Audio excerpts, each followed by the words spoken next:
নাও নাও, গীত করো, কইখানি শিবদাস, শুরু করে দাও। শিব: হবে হবে। হই ভবদেব, তোমার গেজেতে কিছু ভাং পাতা আছে, কিঞ্চিত দেও হে সখা। ভব: আরে আগে ডিঙির নোঙর খোলো, যাত্রা শুরু করো। তারে পর সে তো আছে। আরে আরে, এই দেখো কি করে। শিব: ভবদেবের গেজেতে হাত লাগিয়ে: দাও দাও, কিছুটা আগাম দাও, নেশা ছাড়া কখনো কি স্বপ্ন ভালো হয়? বলে কি ভবদেব, প্রত্যেকের রগের মধ্যে যেন ভাই সারি বান ডেকে যায়। এই অবস্থায় নেশা ছাড়া আর কোনো গন্তব্য নাই, একেবারে নাই। শিব: আচ্ছা, আমাদের জয় নিশ্চয়ই তো হবে, কি কও? সকলে: নিশ্চয়ই হবেই। আমাদের চন্দ্রধর যখন কয়েছে যে জয়লাভ নিশ্চয়ই হবে, তখন ও নিশ্চয় হইয়া বসে আছে, কেন ঠেকাঠেকি নাই। শিব: এই মনে কি যেন ভেবে, ও কি মজাটাই যে না হবে। আল্লাহ হাসতে থাকে। সকলে: কি কি কি মজা? মজাটা কি? হ্যাঁ। শিব: দেখো ভাই, যতই না কেন আমি চিনতে চাই যে শিবদাস সদাগর বারে বারে সাবহিত করিতেছে যে পথে আমাদের খালি পদে পদে দুরস্তর বাধা, ঘরে পড়ে সকলে মোদের শুধু কুৎসা রটাবে, আর ওদিকে আকাশ তখন যেন মসীবর্ণ হইয়া ঝড়ের হাঁকার দিবে। মনে মনে কল্পনা করি ওই বিজলির চমক, ওই বজ্রঘাত, যারে বলে একেবারে ভরা সর্বনাশটারে চিন্তাকরণের আপ্রাণ প্রয়াস করি। হঠাৎ হেসে ফেলে। কিন্তু 8 কুড়ির পুয়ো ওই মন বাটা কিছুতেই যেন সেই দিকটাতে একেবারে কটাক্ষেই করে না হে। খালি মনে মনে ফুট কাটে যে জয় তো নিশ্চয় হবে। তখন এই এত বড় একখান ডাঙর ছালার মধ্যেই ধনরত্ন মণিমাণিক্য আহ্লাদে আওয়াজ করে ওঠে, উহু। তখন ওই অর্জুন গোলমিকের কন্যা চারুমতি গো, আমার চারুমতি। হঠাৎ গলা ছেড়ে গিয়ে ওঠে, ও কচি বরণ কন্যা, তোমার মেঘ বরণ চুল, তোমারই তরে যে কন্যা সকলে বেভুল। মারি হায় হায় হায়। সকলে দোয়ার ধারে। সকলে: স্বপনে কাঁদন লাগে জড়ো জড়ো গায়, মরি হায় হায় হায়। শিব: ও চারুমতি কন্যা, তোমার কটাক্ষে চমক, অঙ্গেতে আগুন জ্বালে নিতম্ব ঢমক, মরি হায় হায় হায়। সকলে: স্বপনে কাঁপন লাগে জড়ো জড়ো গায়, মরি হায় হায় হায়। শিব: ও চারুমতি কন্যা তুমি, এসো মোর ঘরে, দিনেতে ব্যঞ্জন রাত রান্ধ মোরে। সকলে: মরি হায় হায় হায়। স্বপনে কাঁপন লাগে জড়ো জড়ো গায়, ও চারুমতি কন্যা তুমি রূপেতে অতুল, তোমারে কইরা বিধি হয়েছে বাতুল। শিব: নিজেই পইরা লোভে বর নাহিদ করে, তোমাদের সকলের খুদ দিয়া ভরে, মরি হায় হায় হায়। সকলে: মরি হায় হায় হায়। শিব: মেনো না বিধির কথা, ও বেটার তেদর, হিংসায় মদের করে দেখিতে বেদর। সকলে: মরি হায় হায় হায়। স্বপনে কাঁপন লাগে জড়ো জড়ো গায়, মরি হায় হায় হায়। শিব: ও চারুমতি কন্যা তুমি, নিম্ন মুখে যাও, করুণা কইরা কন্যা আমাতে তাকাও, সর্বজ্ঞ উজারি দিব তোমার পানে চাও, আগুন নিভাইয়া তুমি প্রেম বাড়ি দাও, বিছুরি থামাইয়া তুমি মোর পানে চাও, কটাক্ষ গভীর করে মোর পানে চাও। এসতে দুজন লোক ছুটে ঢোকে, একজন কালীচরণ, অপর লোকটি: ভাই সাহেব, শুনো শুনো, বিপদ আসে। সকলে: বিপদ? কিসের বিপদ? করালি: গহন বিপদ। মহামাণ্ডলিক বল্লভাচার্য আজ এই মাত্র এইখানে নগরীতে এসে উপস্থিত। সকলে, সে কি? কেন কেন হে? মহামাণ্ডলিক অকস্মাৎ এইখানে আসে কেন? লোকটি, আমাদের স্থানীয় যে মাণ্ডলিক, ওই যে গো হাড়গিলা বেণীনন্দ, সে তো পূর্ব হতে আমাদের এই বাণিজ্য যাত্রার একেবারে সম্পূর্ণ বিপক্ষে, কিন্তু কোনো মতে তারে পণ্ডুকরণের উপায় না দেখা শেষে ওই মহামাণ্ডলীকে সংবাদ পাঠাইয়া তারে তাড়াতাড়ি হেথা আইনা হাজির করেছে। অনেকে, সর্বনাশ নর, তাইলে তো দেখি এ যে সম্মুখ বিপদ। ধরো যদি মাণ্ডলিক আমাদের যাত্রা বন্ধন করণের আজ্ঞা দিয়া বাসে। শিব, ও কি, ও দিক কেন, আমরাও তারে অপমান্য করে পাড়ি দিয়া দিব। দুজন শিবদাসের কথায় সায় দিয়ে ওঠে। নর, না হে, এইসব দেখে অত হঠকারিতার কার্য নয়। তাদের অধীনে প্রহরীরা আছে, সৈন্য আছে, তাদের যদি ঠেকাবারে আজ্ঞা দিয়া দেয়। শিব, বটে, তা আমরা কি বেটা সৈন্য সামন্তে ডর করে চলি? কি গো ভাই সব, ফুকুরের বলো না কেন, আমরা তো সবে সমুদ্রের পাড়ি দিতে প্রতিজ্ঞা করেছি। এখন কি ওই পাক পেয়াদার ডর করে আমাদের পথ নির্ধারণ হবে? কও, খুলে কও। করালি, আরে থো, তুই হইলে নাটুয়া নায়ক। তোমারা যে বসনেই বেশ কিছু ডরো, হ্যাঁ সে কথা সকলে জানে। হ্যাঁ শিব, অর্থটা কি হলো? করালি, অর্থটা হলো এই যে এ তোমার চণ্ডী মণ্ডপের মাঝে নেচে নেচে যুদ্ধের পাঁচালি গাওয়া নয়, এটা হলো সাজা যুদ্ধ। ভাবো, শোনো, অমান্য করার ফলে যাত্রাটা যদি বন্ধ হয়, তাতেই বা লাভটা কি হবে কও? সেটাও তো ভাবা লাগে।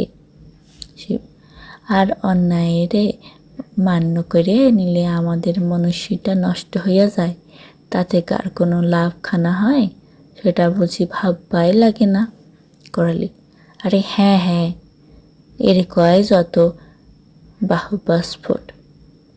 শিব, আরে না, এর কয় যত ন্যাকার আখত। ভাবো, না হে শিবদাস, শুনো, অকারণে উত্তেজিত হইয়া দেখো কোনো লাভ নাই। তার চেয়া আমরা তো সামান্য মানুষ, মনের নায়ক হলো চন্দ্রধর, তার কাছে যাইয়া সমস্ত জ্ঞাপন করি। সে যা আজ্ঞা দিবে সেইটা সকলে খুশি মনে পেলে যাব, ঠিক কিনা ক? প্রায় সকলেই সমাধান করে রওনা হলো। কেবল নরহরি চিন্তিতভাবে বলে, নর, কিন্তু মুশকিল তো এই, সে তো ফিরে অন্য কথা কয়। সকলে, কি আবার কয়? নর, সে তো কয় মানুষের মুন্ডটা তো কোনো ফালতু বস্তু নয়, তাই তার নিজের সিদ্ধান্ত নাকি মানুষের নিজে নেওয়া প্রয়োজন, এই তো সে কয়। ভাবো, আহা, এইটা তো তার পক্ষে ঠিক কথা, নায়কের উপযুক্ত কথা, কিন্তু আমাদের উপযুক্ত কর্তব্যটা কি? সেটা হলো দিমনা না হইয়া শুধু তার আজ্ঞা পেলে যাওয়া। কি বলো হেসব, ঠিক না ঠিক? এমন একটা ন্যায্য কথায় সকলেই সায় দেয়। সকলে, বটেই তো, আমাদের বুদ্ধি কি কখনো চাঁদের লাগার পায় নাকি পেতে পারে? বাবু, এই কারণে সে হয় নায়ক আর আমরা সকলে তার অনুসারী। চলো তারই কাছে যাওয়া যাক। সকলের প্রস্থান। অপদিক থেকে মহামাণ্ডলিক বল্লভাচার্য ও মাণ্ডলিক বেণীনন্দনের প্রবেশ। বল্লভাচার্য, না হে বেণীনন্দন, না, চন্দ্রধরে নিয়া তুমি অযথাও সন্ত্রস্ত হও। আমার তো জীবনে বেশি দিন কেটে গেছে অধ্যাপনা করে। সে আমার ছাত্র ছিল, তারই আমি ভালো মতে জানি। বেণীনন্দন, প্রভু, সে তো বহুদিন আগেকার কথা, আজকাল মানুষের বড় দ্রুত পরিবর্তন হয়। বলো, না, অকারণে সন্দেহ পোষণ করো না গো, আমি তোমাদের উভয়ের মিটমাট কইরা দিয়া যাই। এই তো চাঁদের গৃহ, ডাকাও আরে। বেনি, না প্রভু, এত করো ব্যক্তিগত রাগ দেশ নয়, যেটা আপোষের নিষ্পত্তি হবে।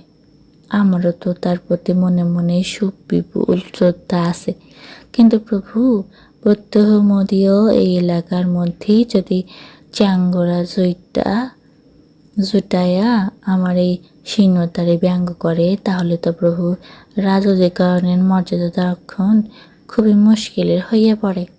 বলো, আহা, ছেড়ে দাও মাণ্ডলিক, ছেড়ে দাও ও সকল নগণ্য ভাষণ। তার চেয়ে চলো সদাগর গৃহে যাই।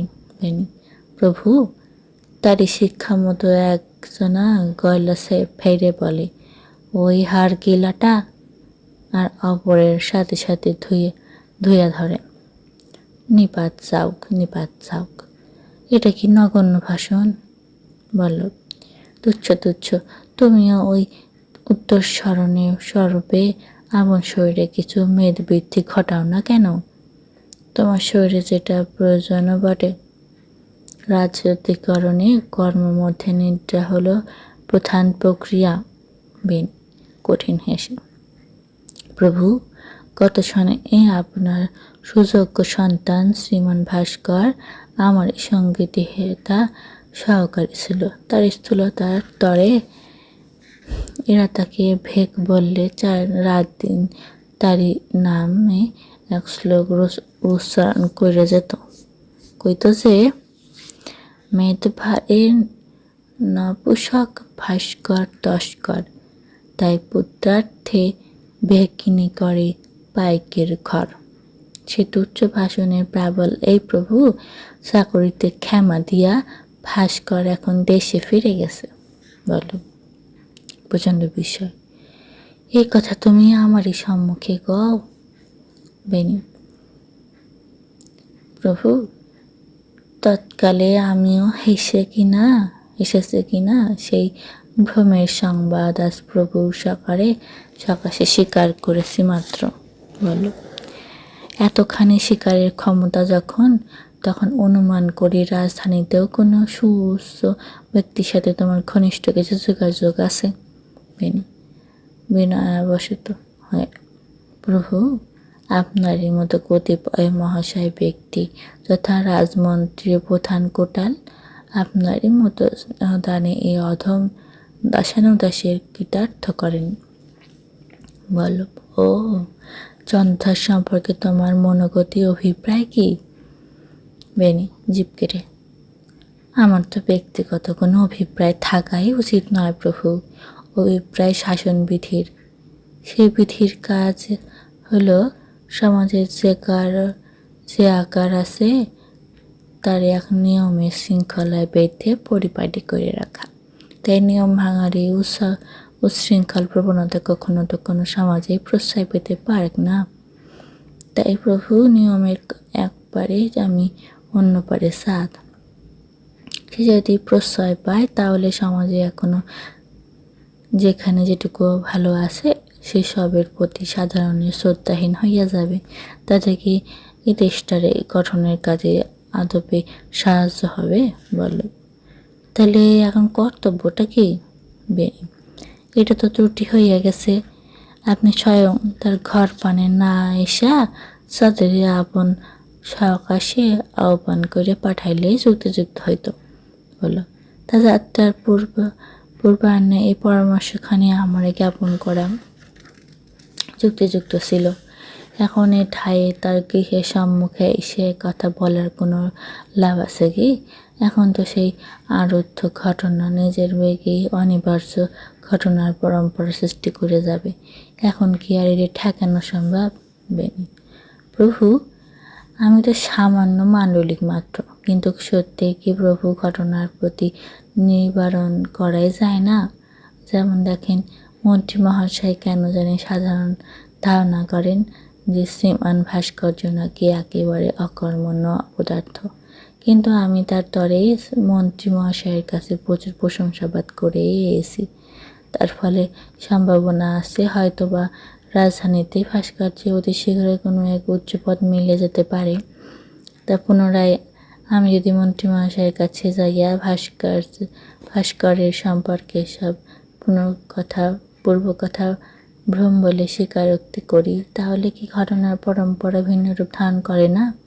দার্শনিক প্রশ্ন প্রভু, সত্যি কি ভ্রম সংশোধনের দ্বারা ঘটনার প্রতি অন্তরে কোনো প্রতিক্রিয়া আনাই সম্ভব নয়? বল্লভ, চলো আমরা বরঞ্চ করণে ফিরে যাই। পাইক পাঠাইয়া চন্দ্রধরে আহ্বান করাটাই যুক্তিযুক্ত বললে বোধ হয়। স্বনিশ্বাসে আরুদ্ধ ঘটনা তার নিজের বেগেই ঘটনার পারম্পর্য সৃষ্টি করে যায়। বেনি, প্রভু, বল্লভ, না, রাজদ্বারে আমার ওই সাগরিক গ্রহণ এরই ফলে অনিবার্য ঘটনার পরম্পরা সৃষ্টি হয়ে যায়। আমরা কেবল সেই ঘটনার দাস মাত্র। চলো। বেনি নিপথে দৃষ্টিপাত করে, এটা দেখি সম্পর্ক দশকে দেশের যুগামনমোহন চন্দ্রধর সমাগত। আজকের ভিডিও এইটুকুই। যদি ভালো লেগে থাকে একটি লাইক করো, আর তোমাদের একটি লাইক আমাকে পরবর্তী ভিডিও বানাতে অনেক উৎসাহিত করে। পরে এপিসোড পেতে আমার চ্যানেলে ভিজিট করো।